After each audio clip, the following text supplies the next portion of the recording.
warahmatullahi wabarakatuh. Salam guru penggerak. Saya Yevi Sugiyarti, calon guru penggerak angkatan 11. Pada kali ini saya akan mendiseminasikan modul 1.4 budaya positif kepada rekan-rekan saya di sekolah. Selamat menyaksikan. Assalamualaikum warahmatullahi wabarakatuh. Waalaikumsalam warahmatullahi wabarakatuh. Sebelumnya perkenalkan, saya Delia Ufawarinisa dan Ibu Yevi Sugiyarti. kami adalah calon guru penggerak angkatan 11 Kota Cimahi. Hari ini kami diberi tugas untuk mendiseminasikan aksi nyata modul 1.4 ke ibu bapak sekalian. Sebelumnya kita sudah tag ya Bu sebelumnya dan ternyata tidak tersimpan. Lupa apa? Nah, jadi wayahnya ya Bu kita bapak ibu bapak kita tag ulang lagi seperti itu. Sebelumnya terima kasih atas kehadiran ibu bapak memenuhi undangan kita berdua ya. Kami sangat mengapresiasi dan bangga ditampil konsumsinya ya ibu bapak. Silakan pada masuk. Untuk memulai kegiatan hari ini, mari kita berdoa ya. Berdoa dengan membaca bismillah bersama-sama.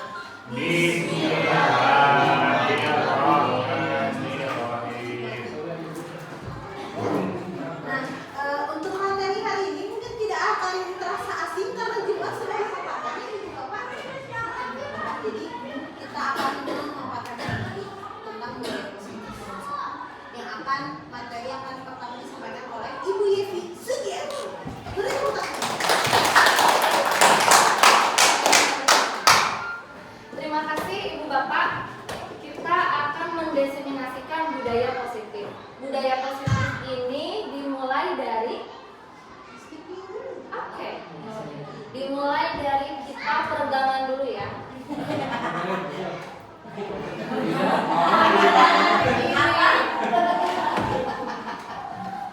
Ya, apa gini ya? Oh begitu ya. Sebentar, Ibu Bapak.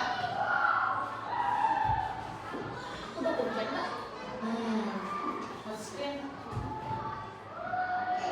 Sudah? Next. Ibu Bapak kita berdiri. Berdiri dulu yuk, sebentar. Ayo. Iya. Oke. Ya. Semua Kita senam pinguin dulu ya. Topengnya mana, Bu?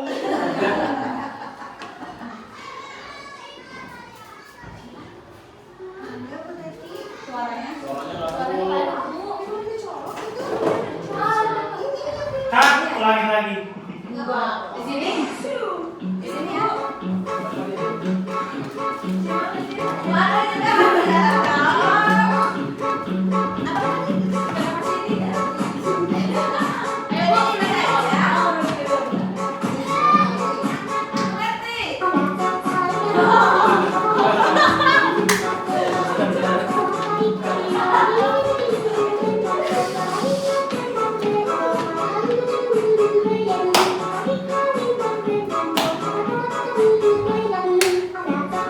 Thank you.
Namanya tidak ingat ya, Bapak ya.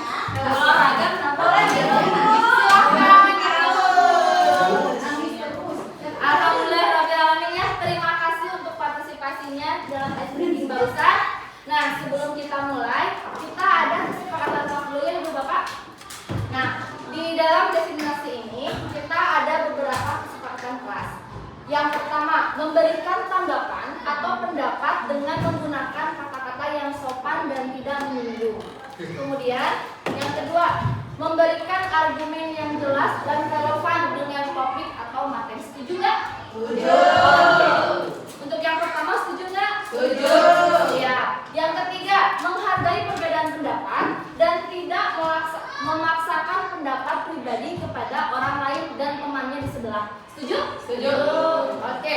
Yang keempat, mengajukan pertanyaan atau memberikan tanggapan yang dapat membangun. Oke? Setuju. Setuju. Sepakat ya? Sepakat. Oke, next Budalia. Nah, apa itu budaya positif dan apa contohnya dan bagaimana penerapannya di sekolah kita? Budaya positif adalah nilai-nilai yang diyakini dan diterapkan oleh sekelompok orang dalam jangka waktu tertentu sehingga menjadi suatu kebiasaan. Kebiasaan baik tersebut nantinya akan tumbuh menjadi karakter yang positif. Bu. Nah, ini adalah beberapa contoh. Siapa Bu? Oh, Ramdan. Ya, contohnya ya, Ramdan di sebelah kiri adalah mencoret-coret tembok atau benteng sekolah. Merupakan sebuah budaya negatif. Sementara, siapa ini ya? Hani membersihkan sampah bersama dengan Afika. Nah, ini merupakan budaya positif ini ya. Kemudian, oke, di sini siapa Bu ini? Pak Ucap dengan Kadadan. Ini adalah hal yang negatif, tidak boleh ya. Anak sama Pak Asep itu bro. Nah, sementara budaya positif yang bisa ditampilkan adalah seperti sekolah kita yaitu sopan santun atau 5S. Seperti yang dilakukan oleh Pak Cecep, Pak Ilham dan Yang kedua Bu Ati. Bu Yevi. Isi bosan Bu Yevi lagi. Kita mah nggak ada. Oke. Ya, Nggak pernah ya. ya, bosan. Kenapa Pak yang lain itu ya baik-baiknya teh selalu itu? Karena fotonya nggak ada. Dokumentasinya hanya ini. Oke, ya. Selanjutnya ini budaya anak mengkontek. Itu kan budaya negatif ya. Nah, lalu kemudian anak mengerjakan sendiri. Kenapa di kelas ini? Ya karena memang kita sekarang di kelas ini ya. Anak di kelas ini. Oke ya. Selanjutnya, oke. Bagaimana penerapan budaya positif di sekolah? Yang tadi kita sekarang akan membahas 4 poin. Yang pertama, memahami teori motivasi perilaku dan kebutuhan dasar manusia. Nanti itu akan dilakukan oleh saya. Kemudian pembentukan keyakinan kelas oleh Bu Delia. 5 posisi kontrol oleh saya dan segitiga restitusi oleh Bu Delia. Posisi apa itu? Kontrol. Oh, Oke. Ya. Selama ini didik kita ada miskonsepsi. Mis itu adalah ya, salah persepsi ya. Dalam rangka menciptakan lingkungan yang positif, salah satu strategi yang perlu kita tinjau kembali adalah penerapan disiplin di sekolah kita. Orang dewasa memiliki hak untuk memaksa guru mengontrol murid dengan hukuman dan ancaman. Itu masih dianggap yang paling efektif selama ini dalam mendisiplinkan. Nah, kritikan membuat orang merasa bersalah dan dapat menguatkan karakter. Semua penguatan positif efektif dan tidak bermanfaat. Jadi intinya selama ini kita tuh lebih kepada ketika menghukum, memberi ancaman itu adalah hal yang terbaik atau efektif. Padahal next. Nah, padahal ada perubahan paradigma dari miskonsepsi ini menjadi disiplin positif. Jadi, penerapan disiplin positif akan memunculkan karakter disiplin dari dalam diri mereka sendiri. Jadi, si anak itu akan terbiasa disiplin positifnya tanpa harus diancam atau diberi hukuman. Nah, motivasi intrinsik ini tanpa adanya paksaan atau dorongan dari luar, yaitu motivasi ekstrinsik. Selanjutnya, Bu. Oke. Paradigma disiplin positif. Yang pertama, hukuman. Hukuman ini cenderung bersifat memaksa, menekan pada penegakan aturan dan memberikan efek jerak. Kemudian yang kedua, konsekuensi. Konsekuensi ini membantu murid memahami hubungan sebab akibat antara tindakan mereka dan hasil, serta mendorong mereka untuk mengambil tanggung jawab atas perilakunya. Jadi mereka udah tahu. Kemudian restitusi. Restitusi ini berfokus pada pemulihan dan tanggung jawab serta mendorong murid untuk menebus kesalahannya atau memperbaiki situasi. Selanjutnya. Oke, nah ini ada beberapa teori perilaku manusia, yaitu yang pertama, menghindari ketidaknyamanan atau hukuman. Jadi pada dasarnya manusia itu akan menghindari ketidaknyamanan dan suatu hukuman, ya. Kemudian manusia itu kebanyakan ingin mendapatkan imbalan atau penghargaan dari orang lain. Selanjutnya, benar ya? Menjadi orang yang mereka inginkan dan menghargai diri sendiri dengan nilai-nilai yang mereka percaya. Jadi sebenarnya manusia itu butuh kebebasan akan dirinya sendiri. Selanjutnya, bebas. Kebutuhan dasar manusia ada 5. Yang pertama, bertahan hidup. Jadi kebutuhan yang bersifat fisiologis, misalnya rasa lapar atau rasa aman, itu adalah untuk bertahan hidup. Kemudian manusia pun cinta dan kasih sayang. Manusia itu membutuhkan suatu kasih sayang, diterima, terhubung dengan orang lain dan berhubungan baik, ya. Jadi butuh cinta dan rasa kasih sayang. Kemudian manusia pun membutuhkan penguasaan.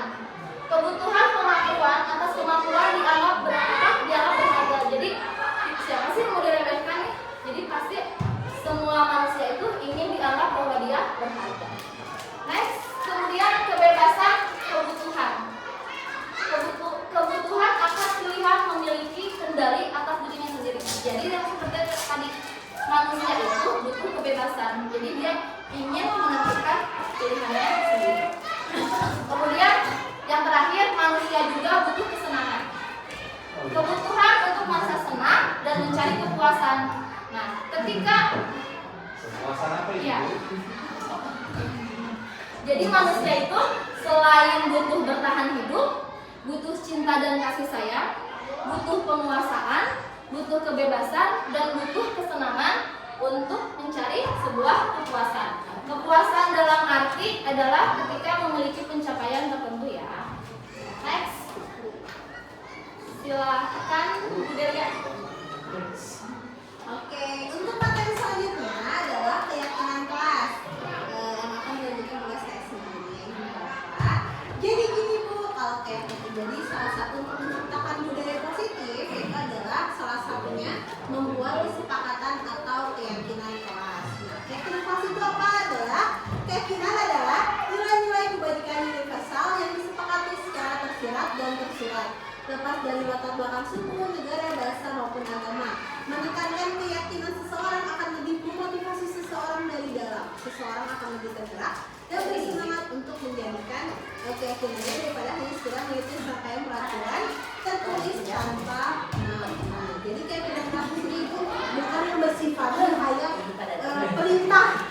Jangan sampai kita membuat peraturan yang bersifat perintah atau larangan. Justru kadang kalau ada contohnya dilarang lihat ke kanan misalnya. Jadi kita juga mau lihat di kanan ada apa. Nah, kadang menggunakan kata dilarang itu kurang efektif untuk membuat efek jerak ke anak atau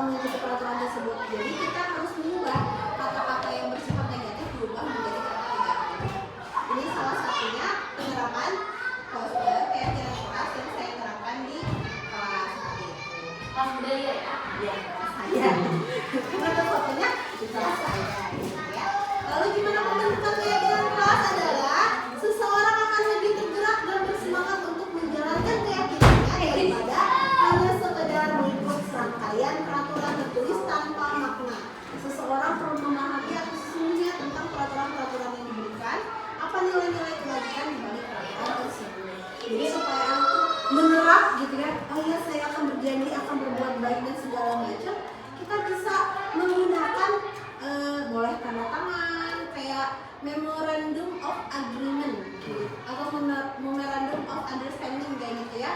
Langsung biar anaknya saklek janji ya, pakai sidik jari, boleh pakai tanda tangan, boleh ya. Nah, contohnya seperti ini. Pembentukan keyakinan sekolah atau kelas. Yang pertama, mempersilakan murid-murid untuk bercurah pendapat tentang peraturan yang perlu disepakati di kelas. Nah, biasanya di awal pembelajaran atau di awal tahun ajaran baru, kita ngobrol sama anak-anak. Kalian maunya kelasnya seperti apa sih? Ibu, aku nggak mau ada pembulian, aku nggak mau diejek, dibully sama anak, atau nggak menyampaikan pendapatnya lewat ucapan seperti itu. Kita catat lah ibu bapak. Nah, kedua, permisi dulu sebentar. oh iya, mangga. Kedua, mencatat semua masukan-masukan para murid di mata tulis atau di kertas juga. Jadi boleh bukannya pakai sticky note, ditulis, ditempel di kertas selama boleh. Ketiga, gantilah kalimat-kalimat dalam bentuk negatif menjadi positif. Jadi kalimat negatif misalnya jangan berlari di kelas. Tetap ya, anaknya malah lari-larian di kelas kayak cuman angin lalu aja perintahnya. Nah, kita bisa ganti dengan kalimat positif misalnya berjalanlah di kelas atau pelan-pelan di kelas. Itu bisa.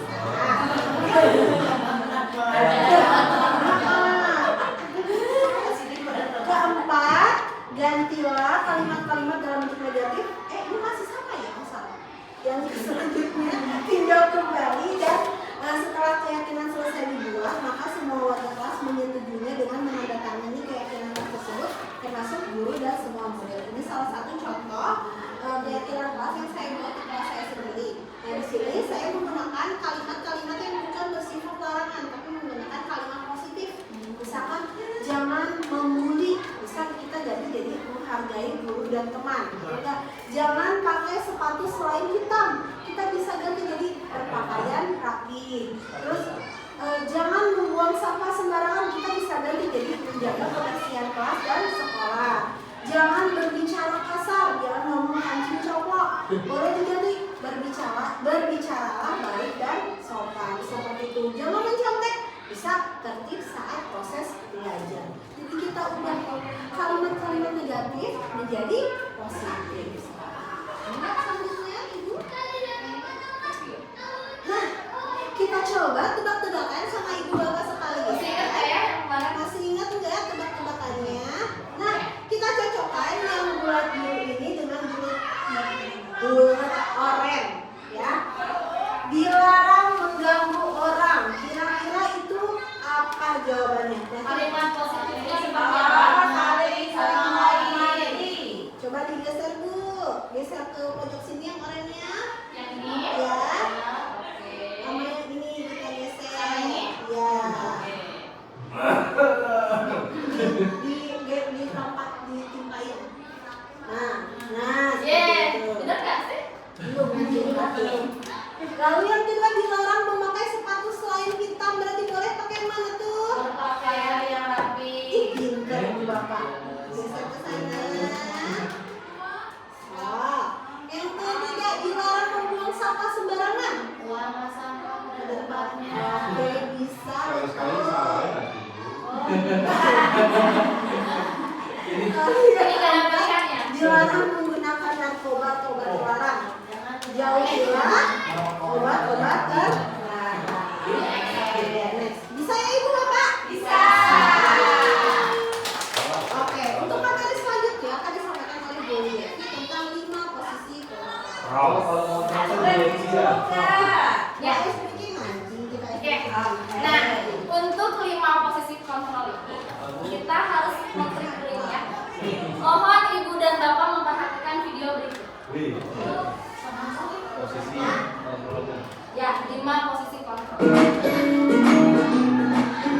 Yang pertama, Salam bahagia ibu dan bapak guru hebat. Dalam penerapan disiplin positif restitusi, salah satu program yang dikembangkan adalah 5 posisi kontrol. 5 posisi kontrol dalam restitusi adalah proses perjalanan seorang pendidik agar dapat mengenali dirinya. Pada video kali ini, kita akan membahas tentang 5 posisi kontrol yang dikembangkan oleh Brian Dawson dan contoh penerapannya.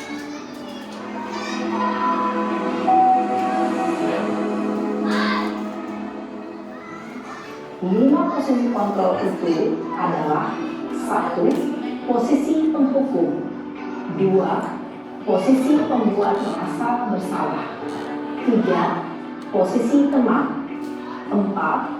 Posisi pemantau atau monitor, dan 5. Posisi manajer.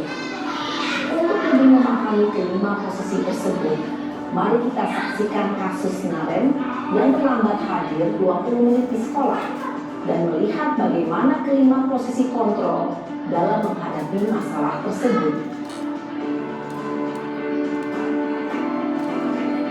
Posisi penghukum dari Karen yang telat 20 menit.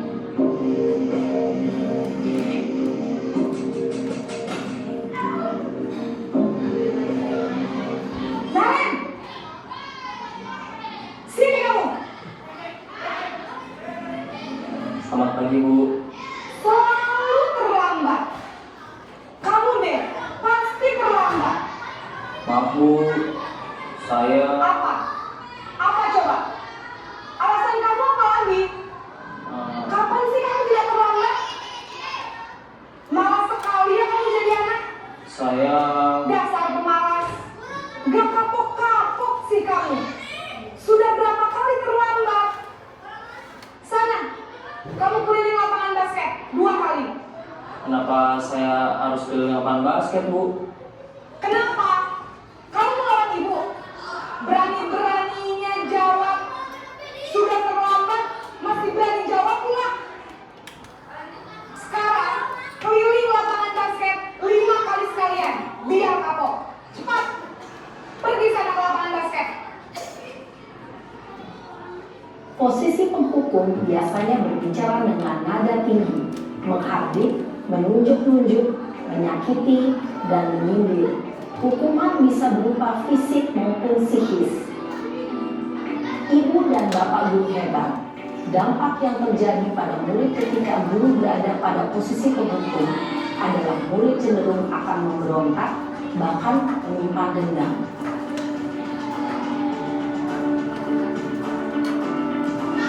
Ini posisi membuat merasa bersalah.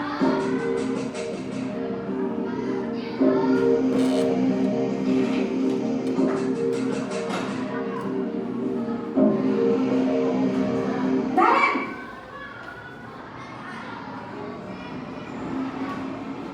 Selamat pagi, Bu. Naren. Kamu kenapa terlambat lagi, nak? Ya Tuhan, Naren. Kamu senang ya bikin ibu susah ya? Kalau kamu terlambat lagi, nanti ibu yang ditegur bapak kepala sekolah, nak. Disangka ibu tidak bisa membina kamu. Duh, gimana ini? Maaf, Bu. Duh, Gusti Naren. Kamu suka ya kalau ibu ditegur bapak kepala sekolah? Terus, sekarang ibu harus tulis apa yang di buku absen? Ini kamu sudah sering terlambat loh. Ibu harus apa coba? Maaf, Bu. Maaf sekali. Ya sudah, lain kali jangan bikin ibu susah lagi ya nak ya. Ibu tidak akan kuat lagi kalau kamu begini terus. Bisa jantungan kalau ibu ditegur bapak kepala sekolah. Sana cepat ke kelas. Maaf ya, Bu. Maaf sekali. Posisi pembuat rasa bersalah berbicara dengan nada tenang, cenderung lembut. Namun kata-kata yang diutarakan membuat murid merasa menjadi orang yang gagal, memandang buruk dirinya sendiri, merasa tidak berharga, dan tidak sanggup membahagiakan orang lain. Ketika guru mengambil posisi pembuat rasa bersalah, murid akan menganggap dirinya yang bersalah dan ia akan menyimpan emosi negatif tersebut di dalam dirinya.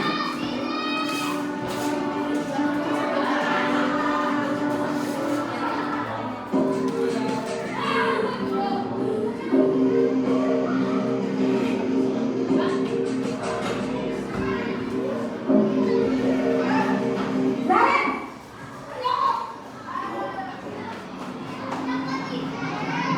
Selamat pagi, Bu. Wah, sudah jam berapa ini nak? Terlambat lagi ya sayang. Iya, Bu. Habis Ibu saya lupa bangunkan saya, Bu.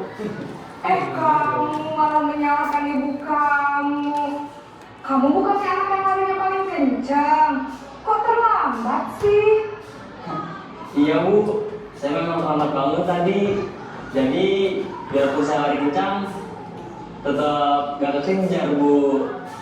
Ya sudah sana. Nanti lain kali larinya lebih kencang lagi ya. Biar gak terlambat lagi. Bikin senang ibu. Demi ibu. Bisa kan? Bisa, Bu. Ya sudah sana masuk kelas. Ibu beresin urusan absen kamu. Kamu ini ada-ada saja. Dalam posisi teman, guru berbicara dengan nada suara ramah, akrab, cenderung bersenda gurau untuk menjaga suasana tetap santai. Murid akan merasa senang, aman, dan akrab dengan guru. Identitas yang tercipta adalah identitas sukses atau berhasil. Namun, perlu diingat, karena ini masih dorongan eksternal, maka ada faktor ketergantungan dari murid kepada orang tertentu. Di sini, guru absennya, sehingga di lain waktu, murid bisa berperilaku baik, namun hanya kepada orang-orang tertentu saja.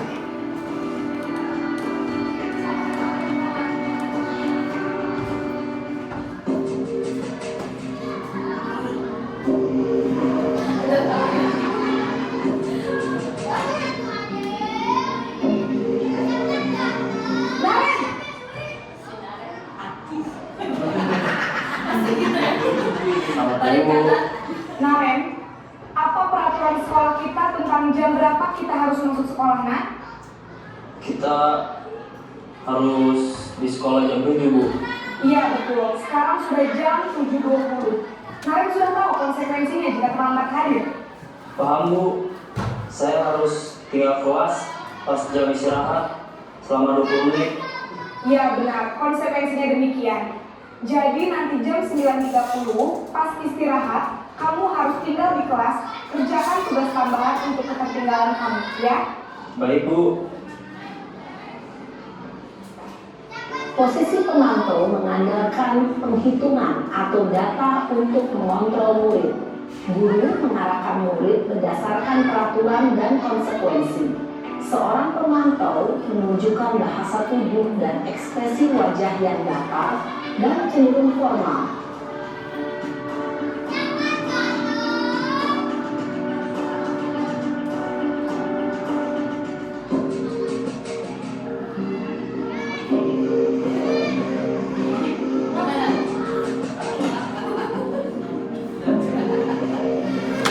Naren!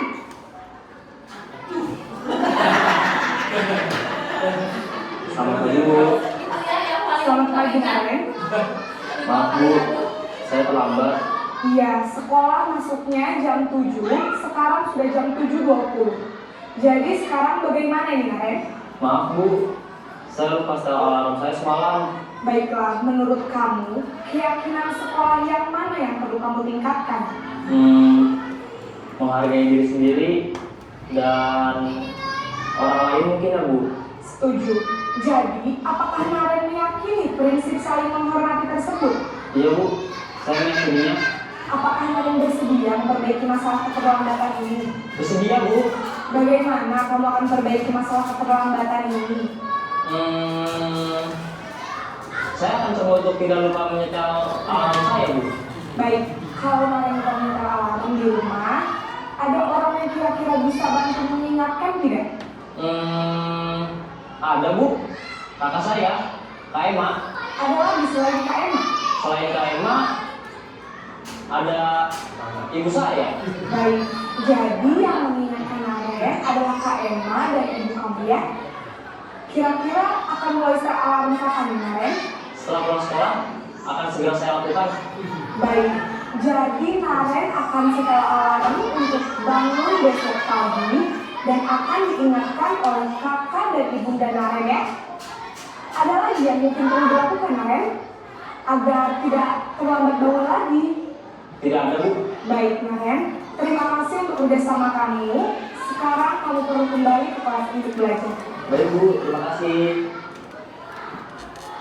Posisi manajer adalah posisi kontrol yang disarankan untuk membimbing murid memiliki sikap disiplin yang positif, yaitu murid yang mandiri, bertanggung jawab, dan dapat memecahkan masalah.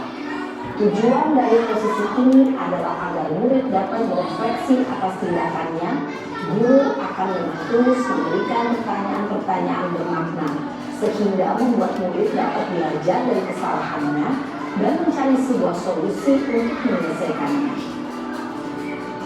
Ibu dan bapak guru hebat, setelah mengamati adegan kelima posisi kontrol tadi, kira-kira posisi mana yang paling ideal? Posisi mana yang dapat menunjang motivasi intrinsik murid? Ya, tentu posisi manajer.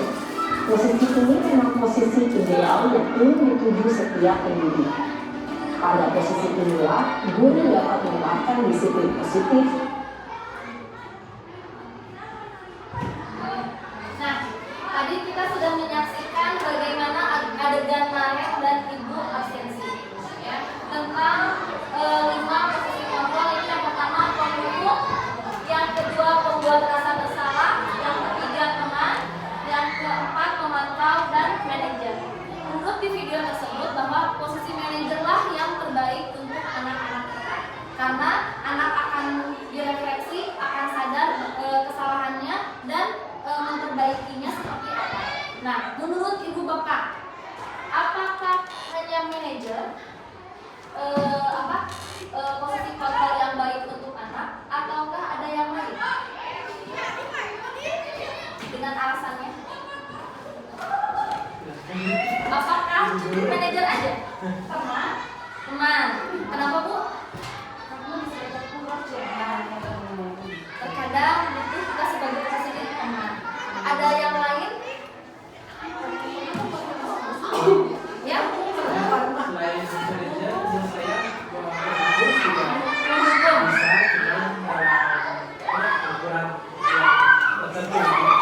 Ada lagi?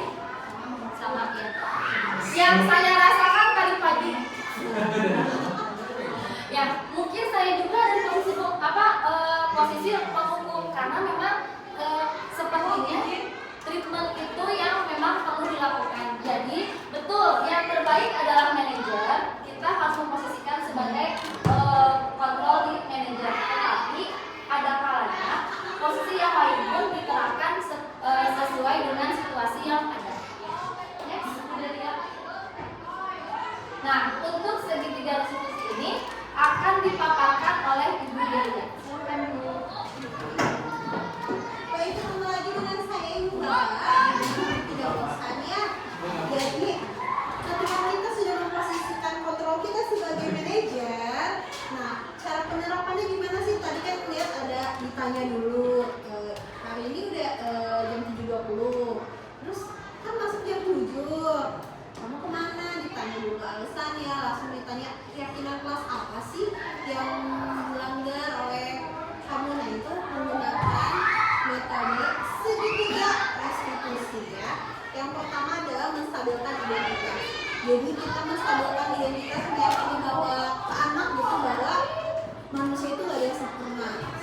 Manusia ada kalanya berbuat salah. Jadi kita ibaratnya kita menjaga harga diri anak itulah, jangan sampai dia merasa aku teh anak nakal gitu, jangan sampai seperti itu. Lalu kedua, memvalidasi tindakan yang salah. Nah dari situlah setelah sudah meyakini identitasnya, menstabilkan identitasnya, kita langsung menyebutkan nih kira-kira ditanya jawab ke anak ya, ada kesalahan nggak? Apa yang kamu lakuin hari ini? Ada kesalahan apa yang kamu lakukan seperti itu?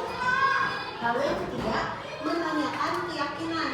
Nah dari situ anak berusaha nih kira-kira dari kesalahan yang kamu buat apa yang mesti kamu perbaiki. Misalkan nih salah satunya misalkan ada tentang pembulian nih, saling mengejek. Kita tanya lah anaknya satu persatu kira-kira perbaikannya apa sih? Minta maaf sama teman saya. Nah, itu kan bisa salah satu menjadi proses menanyakan keyakinan atau proses restitusi pada anak. Selanjutnya. Nah ini salah satu kegiatan yang yang masih fresh minggu kemarin anak saya ya cyberbullying. Jadi itu ada sisirikan nama orang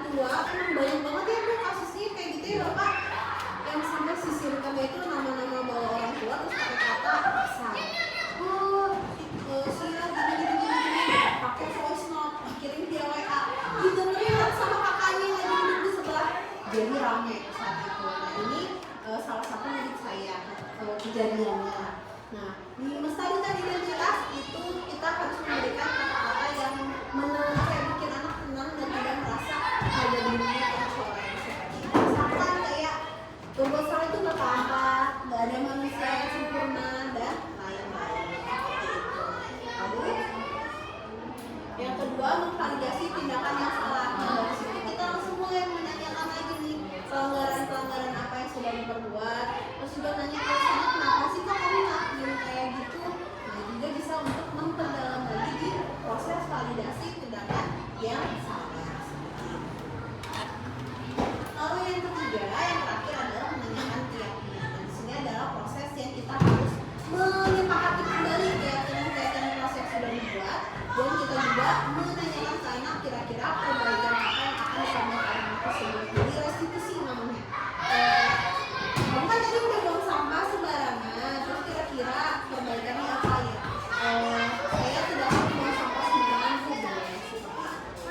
Baik, selanjutnya kita review lagi, Bapak ya. Kita ada soal pilihan ganda ya. Istilah kolom siapa yang mengatakan dengan posisi kontrol mana yang sering mengucapkan pernyataan kebaikan tersebut. Saya kecewa sekali dengan kabar Naren. Misalkan itu tadi apa sih? Membuat orang merasa bersalah, betul ya. Nah biasanya membuat orang merasa bersalah tuh. Selanjutnya, belum ke bawah slide, ke bawah. Oh ya, bisa kelihatan fokusnya? Jangan sampai ke bawah. Jangan sampai ke bawah. Gimana sih? Ininya,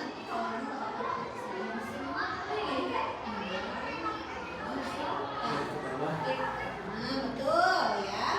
Selanjutnya, ibu kejar aku karena ibu guru sayang aku. Ini kebutuhan dasar. Tadi mencari kebutuhan dasar. Apa coba? Kebutuhan dasar manusia. Sayang. Kita kasih sayang. Iya, tadi cinta dan kasih sayang. Cetis di bagian atas nih. Akhirnya tiga gitu ya.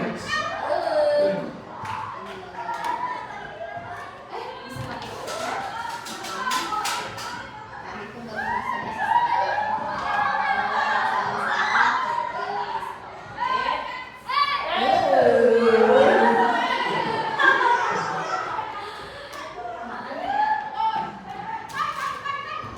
jadi biasanya kalau buat merasa bersalah biasanya perempuan sih. Suami bilang, enggak aku nggak lapar, nggak apa-apa, kok nggak dibilang juga, gitu kan sekali ya. Aku nggak lapar padahal dalam baju mau kecil. Kita dan kasih sayang. Terus selanjutnya aku hebat kan, bisa bikin ibu guru kejar aku. Cinta, kasih sayang, penguasaan, kesenangan atau kegerasan.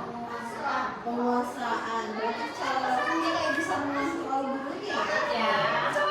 Yes. Betul sekali. Dia ingin menguasai gurunya. Aku bosan belajar mewarnai terus di dalam kelas. Kayak kebebasan,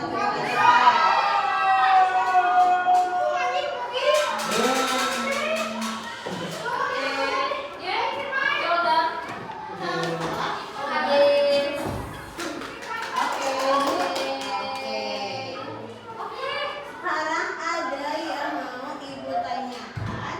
Kita sesi diskusi dulu ya. Sebentar dulu ya. Duduk aja sekarang mah tangannya aja ya. Siap? Ya. Loh, Lalu profil belajar Pancasila. Betul ya, ibu bapak gerakannya.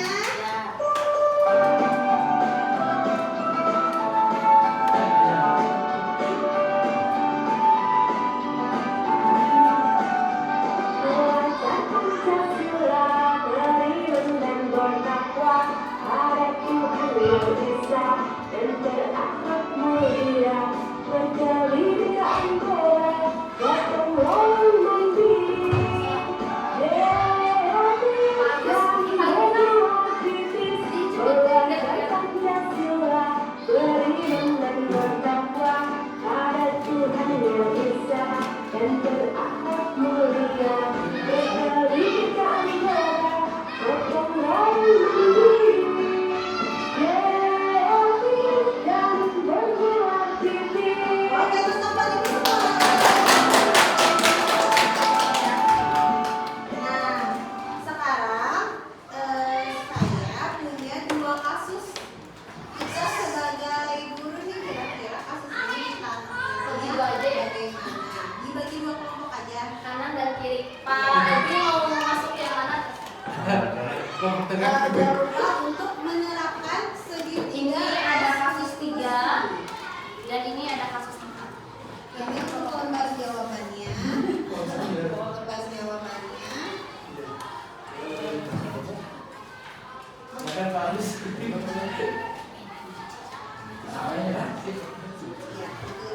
Nah, di situ juga ada pertanyaannya ya. Yang kasus Anto dan Nino, pertama adalah posisi kontrol apa yang telah dipraktikkan oleh kepala sekolah Ibu Suti? Hal-hal apa saja yang dilakukannya sehingga Anda berkesimpulan demikian? Lalu kedua, dalam kasus tersebut bagaimana Nino dikeluarkan, bagaimana Anto dikeluarkan oleh Ibu Suti? Lalu ketiga, kira-kira nilai kebajikan atau keyakinan sekolah apa yang dituju dalam kasus tersebut? Lalu untuk kasus Ibu Dani yang dipegang Pak Ucok ya, di situ pertanyaannya posisi kontrol apa yang diambil oleh Ibu Dani dalam pendekatannya kepada Fajar. Lalu kedua, membaca sikap Fajar, kira-kira kebutuhan apa yang diperlukan oleh Fajar. Lalu keempat, ketiga, bila mana Ibu Dani mengambil posisi pemantau, apa yang akan dilakukan, apa yang dikatakan olehnya. Pertanyaan-pertanyaan seperti apa yang diajukan, jelaskan.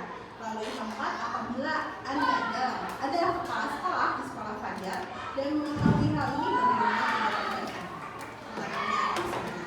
Bagaimana menyelesaikan kasus Fajar dan mungkin kita kasih waktu 10 menit ya, kurang lebih ya.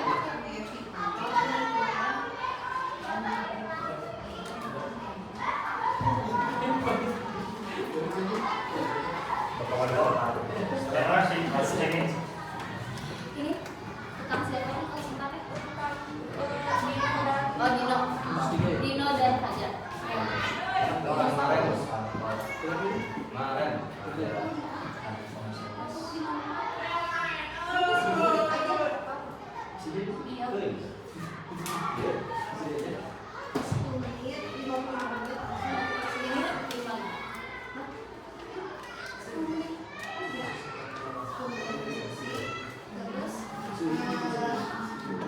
Habis diskusi pemaparan selesai. Iya, selesai. Ada sesi tanya jawab dulu.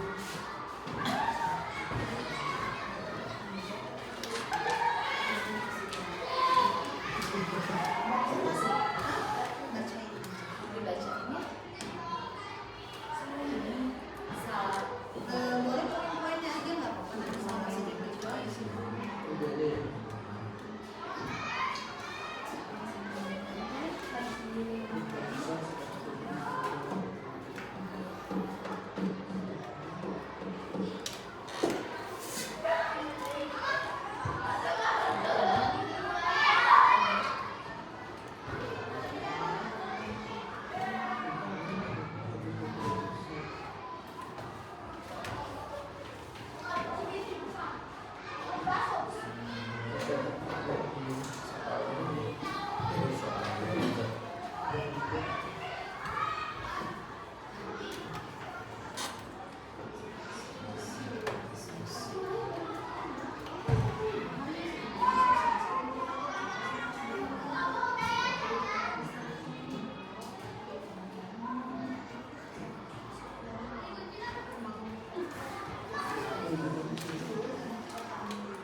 Kalau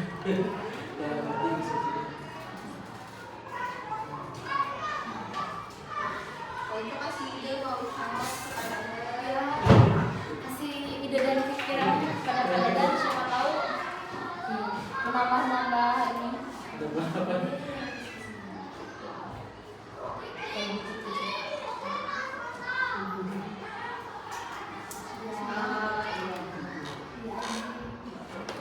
Itu pagi yang tadi jawab.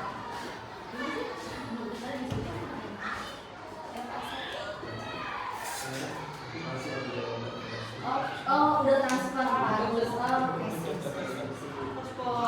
Masya Allah sekali ya. Ya, 4 pertanyaan sudah? Ih, kan tadi Bapak yang mau menerangkan.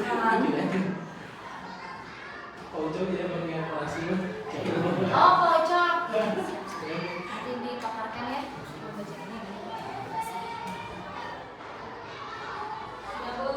Oke, alhamdulillahirabbil alamin ya.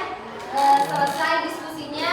Nah, sekarang saya meminta waktu dan kesediaannya untuk dari kelompok yang mana dulu? Kasus 3, silakan dipaparkan bagaimana kasus dari Fajar.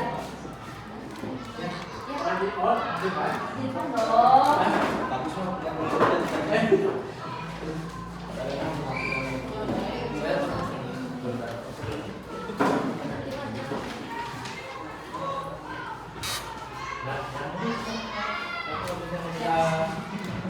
Kasus saja gitu ya untuk kasus 3. boleh dibaca dulu nanti skenario.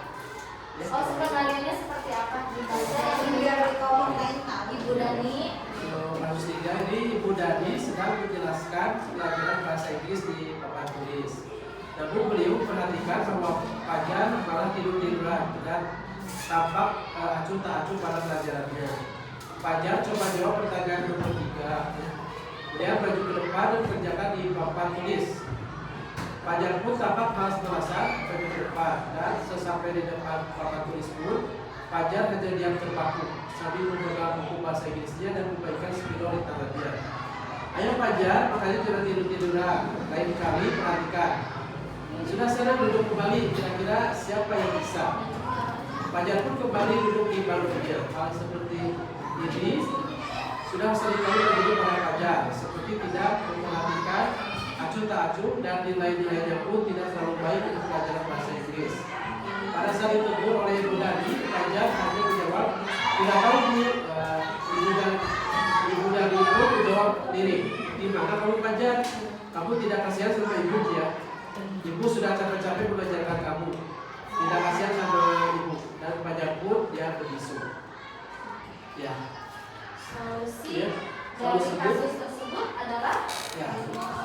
Nomor 1 ya, posisi kontrol yang diambil oleh Ibu Dani dalam pendekatan kepada Fajar adalah membuat orang merasa bersalah. Ya. membuat orang merasa bersalah. Di sini terlihat dari kata Ibu Dani seperti ayo Fajar, makanya jangan tidur-tiduran. Selain lain kali perhatikan seperti itu. Kemudian kalau membaca sifat Fajar, kebutuhan yang diperlukan oleh Fajar itu adalah yang pertama adalah cinta dan kasih sayang. Cinta dan kasih sayang. Fajar membutuhkan cinta dan kasih Ya. sayang. Kemudian ini juga memiliki keinginan untuk tetap tumbuh dengan orang lain. Kemudian kebutuhan kebebasan. Kebutuhan kebebasan. Akan kebebasan. Oke. Benar. Dan untuk ketiga, dan jika Ibu Dani mengambil posisi pemantau, ya, apa yang akan dilakukan atau dikatakan olehnya. Jadi seperti Fajar, tahu kamu kewajiban siswa itu apa? Ya. Atau lalu benarkah tidur-tiduran dan masuk di kelas itu sesuai dengan kewajiban di kelas? Ya. Kemudian yang keempat, apabila Anda adalah kepala sekolah di sekolah Fajar dan kemudian ini bagaimana tindak lanjut Anda? Nah, di sini kita harus mencari tahu latar belakang alasan dari tindakan Fajar tersebut. Ya, kemudian melakukan tindak lanjut dengan kompisit atau kunjungan berubah ini agar ada perbaikan dari Fajar. Dan memfasilitasi adanya bimbingan dan konseling. Sekian. Terima kasih untuk terima kasih ya untuk pemaparannya bagaimana menangani kasus fajar.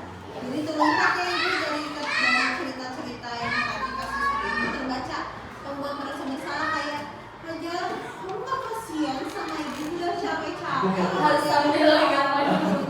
Itu tuh benar jadi emas anaknya merasa bersalah pisan ya. Jadi kita mau dikasih Oke, selanjutnya kasus Dino dan Anto. Anto. Silahkan Ibu Hani. Bagaimana kasusnya? Mau baca dulu? Silahkan. Ya, baca dulu. Iya. Kasus 4 Ya. kasus Anto dan Dino. Anto dan Dino sedang bermain bersama di lapangan basket ya.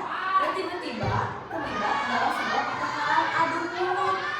Dino pun menjadi emosi dan mengadakan kontak fisik.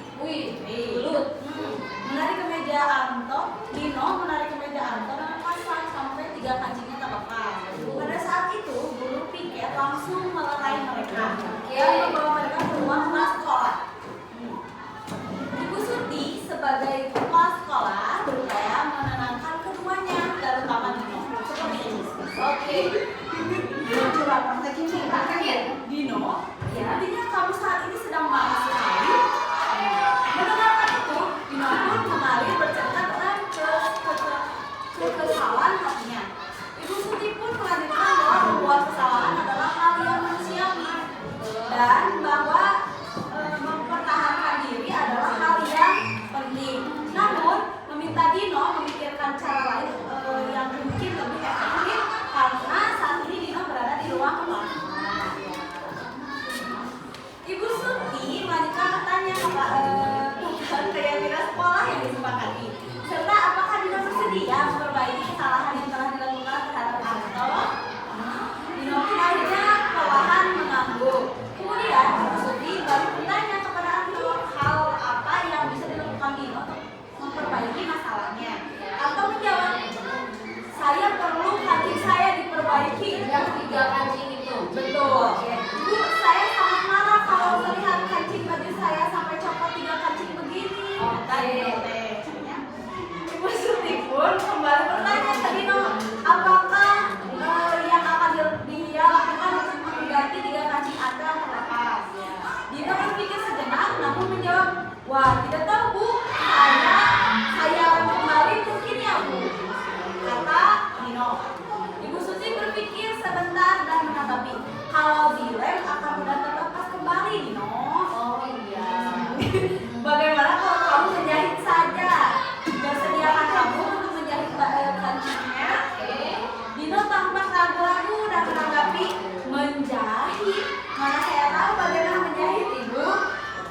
Ibu Suti meneruskan, apakah kamu bersedia belajar menjahit? Dino berpikir sejenak, memandang kemeja Anto dan menanggapi, yang mengajari saya siapa Bu? Dengan cepat Ibu Suti menjawab, Pak Irfan, guru tata busana. Ada Pak Irfan. Dino kembali diam sejenak memandang kemeja Anto yang tanpa kancing. Akhirnya Dino mengangguk tanpa menyetujui dan sepanjang siang itu Dino belajar menjahit dan memperbaiki kemeja Anto.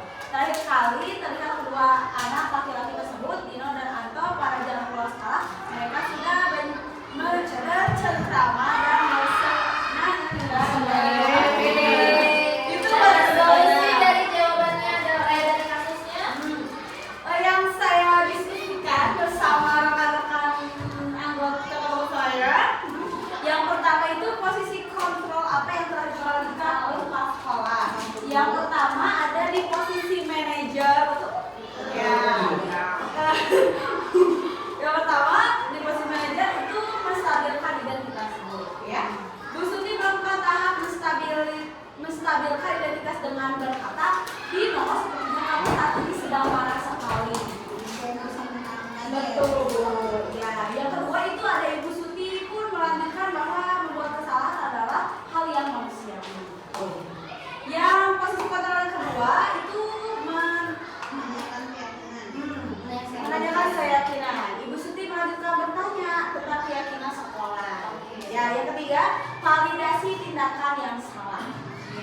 3 kancing Anto kepada Dino. Ya, ada berusaha memperbaiki kesalahannya dan belajar menjahit. Ya, sampai belajar menjahit ya guys. Yang kedua, dalam kasus tersebut bagaimana Dino dan Anto dikuatkan ya. Untuk menguatkan Dino, Ibu Suti mulai dengan menstabilkan identitas Dino. Yang tadi. Ya, yang tadi kan? Ya. Yang kedua, untuk menguatkan Anto, Ibu Suti menanyakan keyakinan terlihat pada kalimat berikut. Cenah. Nah, kalimatnya. Nah, ya, bertanya tentang keyakinan sekolah yang disepakati. Lanjut. Yang ketiga Ibu ya. Kira-kira nilai-nilai kebajikan apa? Ya, betul. Itu ya ada 3 Ibu. Oke, Yang 1. Yang pertama saling menghormati. Oke. Ya. Yang kedua tenggang rasa. Tenggang rasa. Yang ketiga tanggung jawab. Tenggang ya. Ya. Ya. Terima kasih Bu Hani. Oke, baik. Jadi dari kasus Anto dan Dino dan kasus Ibu Dani, yang paling ideal posisinya yang mana kegiatannya, Ibu Suti atau Ibu Dani tuh? Ibu Suti dari cerita tersebut memposisikan sebagai manajer, sedangkan Ibu Dani tadi tuh menjadi pembuat merasa bersalah. Ya. Nah, dari situ kita bisa simpulkan bahwa akhirnya endingnya itu kadang tidak sesuai ekspektasi kita ya kalau kita meniru gaya Ibu Dani. Tapi kalau dengan dari kita mengikuti gaya atau model dari Ibu Suti, kita jadi bisa tahu nih gitu alasannya kenapa, terus ada perlu berusaha untuk perbaikan ke depannya untuk Anto dan Direfleksi ya apa yang penyebab dia menjadi seperti itu dan bagaimana solusinya. Nah, kira-kira ada yang mau ditanyakan untuk seksi diskusi sekarang? Ada yang ditanyakan nggak Ibu Bapak? Sepertinya kamu sudah cukup. Oh, ini. Ada nih. Oh, oke. Apa yang mau ditanya? Bagaimana cara menyikapi kalau misalnya banyak anak-anak yang bermain bola padahal sudah tidur dan dilarang gitu? Iya, betul sekali ya. Nah, mungkin kita jujur selama ini kalau ada yang main bola, ada anak yang main bola kita cuma teriakin doang. Udah, jangan main bola. Kelas, gitu kan? Ada yang kayak gitu tuh, anak merasa oh ya ini dilarangnya hari itu doang. Besok kita ulang lagi, gitu kan? Anak-anak tuh. Nah, itu salah satu kita yang metode apa ya kalau kayak gitu ya? Kesepakatan kayaknya Bu. Iya, kesepakatan sekolah. Jadi kita waktu upacara adakan kesepakatan bahwa yang boleh bermain bola yang memakai baju olahraga. Ya, tidak memakai baju olahraga. Kalau berarti terima kasih solusinya nanti ya itu merupakan salah satu solusi dari manajer ya. Kita kesepakatan kalau misalnya ada yang kalau ada yang bermain bola pakai baju seragam, bola kita ambil kecuali kalau pakai baju olahraga sih. Ada solusi lain kira-kira?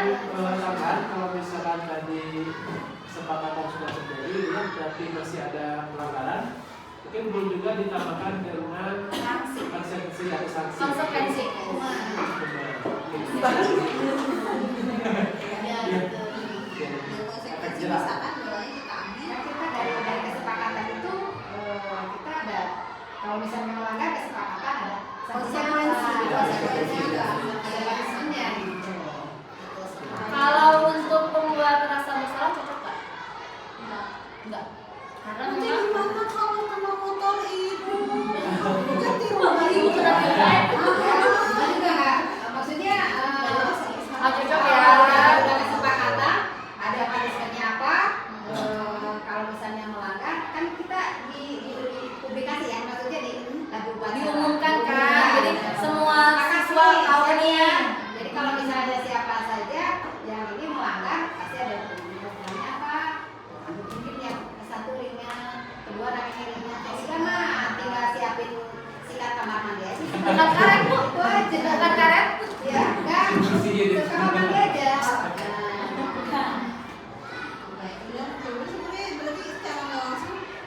meyakini kesepakatan sekolah. Kayak kesepakatan kayak Kita kesepakatan nggak kelas.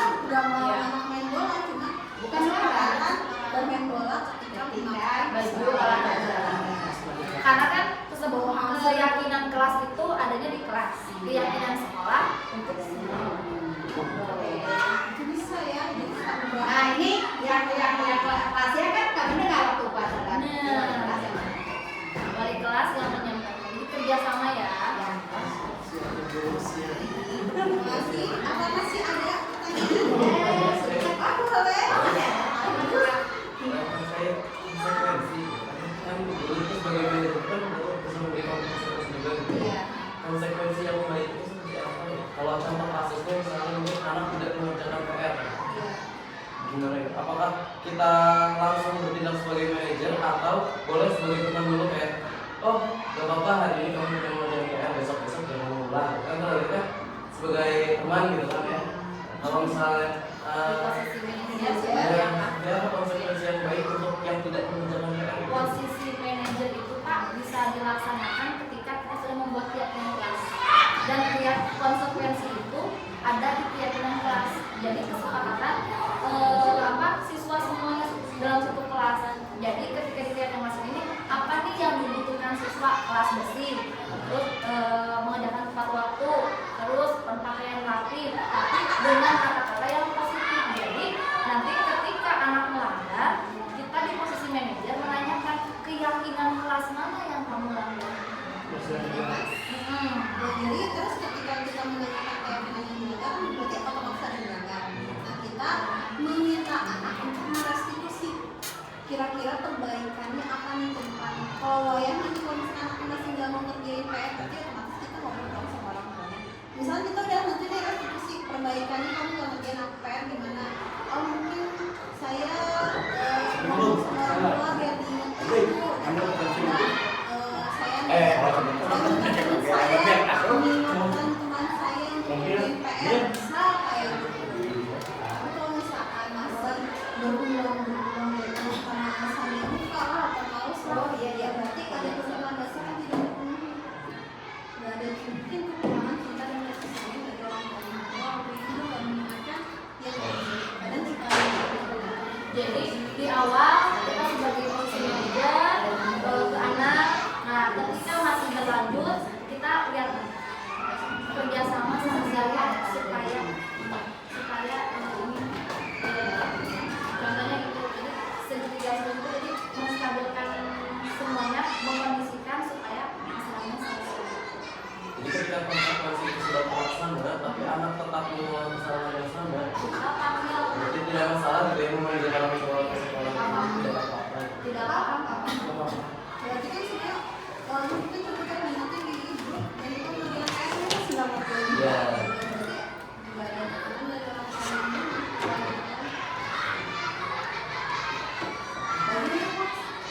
Alhamdulillah ya, kebutuhan dasar manusia itu kan kesenangan dan kepuasan.